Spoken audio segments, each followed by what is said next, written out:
decíamos antes, que contribuye a la generación de nuevos modelos de sociedad adaptados a las condiciones sociales actuales, que sabe que la innovación se fortalece si se comparte y que todo lo que no se da se pierde. Reflexiona sobre en qué medida el espíritu open source empieza a llegar a los componentes esenciales del poder, en qué medida la movilización de recursos fuera y dentro de las instituciones del Estado, sus pares, contribuye a diluir el poder de las corporaciones y cuestiona la teoría económica del valor. Es un proyecto institucional que se ha subido al barco de la dinamización social, situándose en contra de las posiciones neutrales y, al mismo tiempo, reflexionando sobre algunos peligros como el fundamentalismo tecnológico. Actúa como escáner o radar cultural, recogiendo sistemáticamente las informaciones que circulan por la cultura y lo hace con herramientas de producción propia o del procomún, la somete a la opinión pública, a la discusión y, en definitiva, aspira a crear cultura, a una idea de cultura en el sentido de que, bueno, ahora lo comentaré, de que sirva como herramienta de desarrollo social, de desarrollo de la sociedad.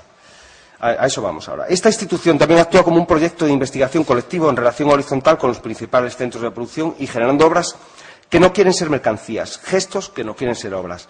Crea cortocircuitos culturales capaces de activar las contradicciones sociales, de reelaborar críticamente lo real y sus códigos de representación. Sabe que conectar con el gran público no tiene por qué empobrecer el placer estético. Por ello, no hace, creo, ascos a las ingenierías del espectáculo, siempre que éste opere en favor de la cultura. Creo que las estructuras sociales no pueden cambiarse únicamente con actitudes personales o con impugnaciones simbólicas. Si la práctica artística aspira a ser innovadora, necesita insertarse en la acción transformadora de las masas. No se refugia en la alta cultura como forma de liberación, no ofrece respuestas sino oportunidades para el debate y desea trabajar fuera de los límites de su propia disciplina. Este tipo de tipologías y actitudes se enfrentan al estancamiento cultural pretendiendo resignificar una idea de cultura que con los años se ha alejado de su valor primordial, que es el trabajo en y para la sociedad. Saben que el arte puede contribuir con otras disciplinas al conocimiento de la sociedad. Por ello, aspiran a deconstruir ese aparato conceptual concebido desde el horizonte semántico del siglo XIX y que funciona como una cárcel para estas nuevas actitudes. Por eso, y ahora cito a Nicolas Bourrier, la pregunta artística ya no es ¿qué es lo nuevo que se puede hacer?, sino más bien ¿qué se puede hacer con? Vale decir, cómo producir la singularidad, cómo elaborar un sentido a partir de una masa caótica de objetos, nombres propios y referencias que constituyen nuestro ámbito cotidiano. De modo que los artistas actuales, dice él, programan formas antes de componerlas, más que transfigurar un elemento en bruto, la tela blanca, la arcilla, etc. Utilizan lo dado. Creo que otro de los logros de Pedro Romero, comentado someramente en esta breve réplica, y que ahora necesita más profundidad, es su habilidad para, desde esa autoproclamada institución, operar en sintonía con las instituciones artísticas del Estado. No podemos negar que lo que la sociedad ha incorporado al imaginario común es que, en su conjunto, un museo o un centro de arte actúa como un diccionario de valores artísticos, es decir, que lo que no está presente en ellos o no es arte o no lo es oficialmente, que ellos se encargan de verificar y validar una selección de los que serán presentados en sociedad como artistas, legitiman y consagran oficialmente los valores artísticos y también los valores económicos asociados a las obras, construyen imaginarios compartidos, actúan como mediadores o puentes hacia ese enfrentamiento con la otredad, crean efectos históricos, secularizan los rituales, van de la mano del poder en nombre del conocimiento y de la cultura y, en general, aspiran a servir como dispositivos de visualización de la cultura contemporánea. Desde hace unos años, esta misma sociedad que los define así, estas son definiciones sacadas de varias revistas, como ESI, por ejemplo, y que ha descrito de este modo estos espacios, también les pide que actúen ahora como instrumentos de integración social. Es un tema que salió ayer en el debate también. Que conecten sus discursos con la historia social y cultural, que ofrezcan sus espacios como sedes para la contestación cultural y que operen como centros cívicos. Y la pregunta la dejamos abierta, ¿responden ellos a este deseo social actual? Yo mismo me voy a contestar diciendo que en nuestro país, en general, la divulgación cultural en estos espacios, aun queriendo aparentar otra cosa, todavía resulta pasiva. Más que organismos didácticos, abiertos y educativos dirigidos al gran público, son en la práctica únicamente instrumentos de consulta para los que ya son conocedores del lenguaje artístico. Parece una obviedad, pero es necesario repetirlo. Actúan como dispositivos de vigilancia y disciplina, como instrumentos de control, ejercido a partir de su carácter ceremonial y de sus rituales excluyentes. Se sitúan en ese espacio liminal, es decir, aislados de la vida cotidiana y no conectan con esa realidad social que reclama trabajo de base, programas culturales que sensibilicen acerca de la importancia de la cultura como arma de desarrollo social y que sirvan para gestar una demanda real de consumo cultural.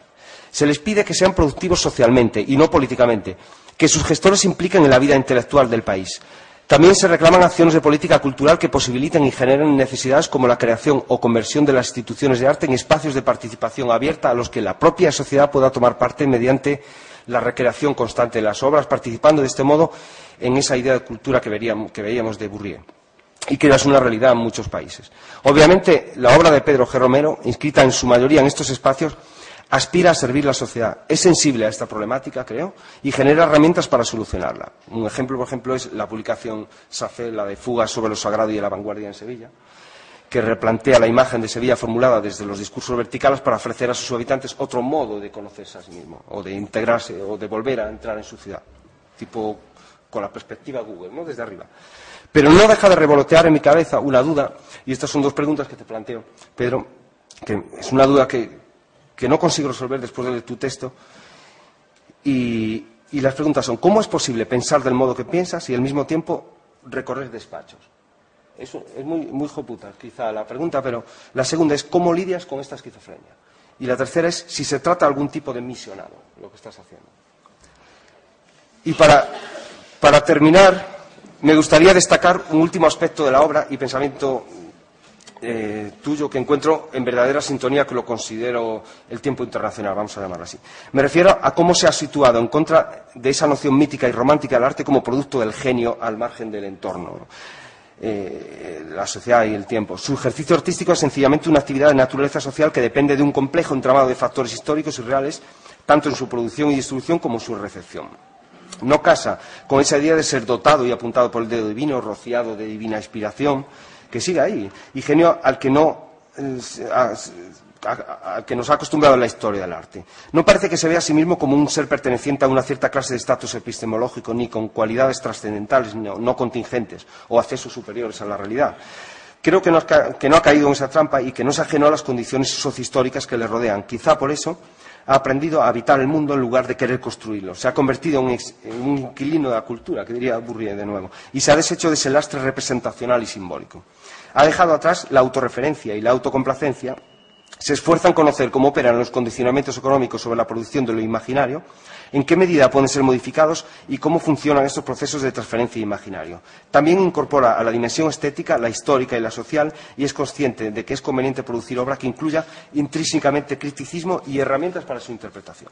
Afortunadamente, en este tiempo, y hay toda una generación de artistas a la que pertenece Pedro, que son más que nunca conscientes de su compromiso social a la hora de hacer conscientes aspectos inconscientes de la realidad, de que no existen propiedades inalterables en los fenómenos simbólicos ni facultades permanentes de una supuesta naturaleza humana.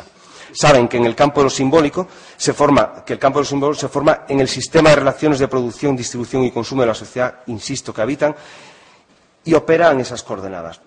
Ahora solo queda en este caso, en el caso de nuestro país, y ya me refiero no solo a Galicia sino a España, de que se comprometan con la constitución de la memoria colectiva de nuestra cultura, que sean conscientes de la necesidad de hacer país, aun perdiendo algo de lo propio en el proceso, es decir, que se trabaje colectivamente.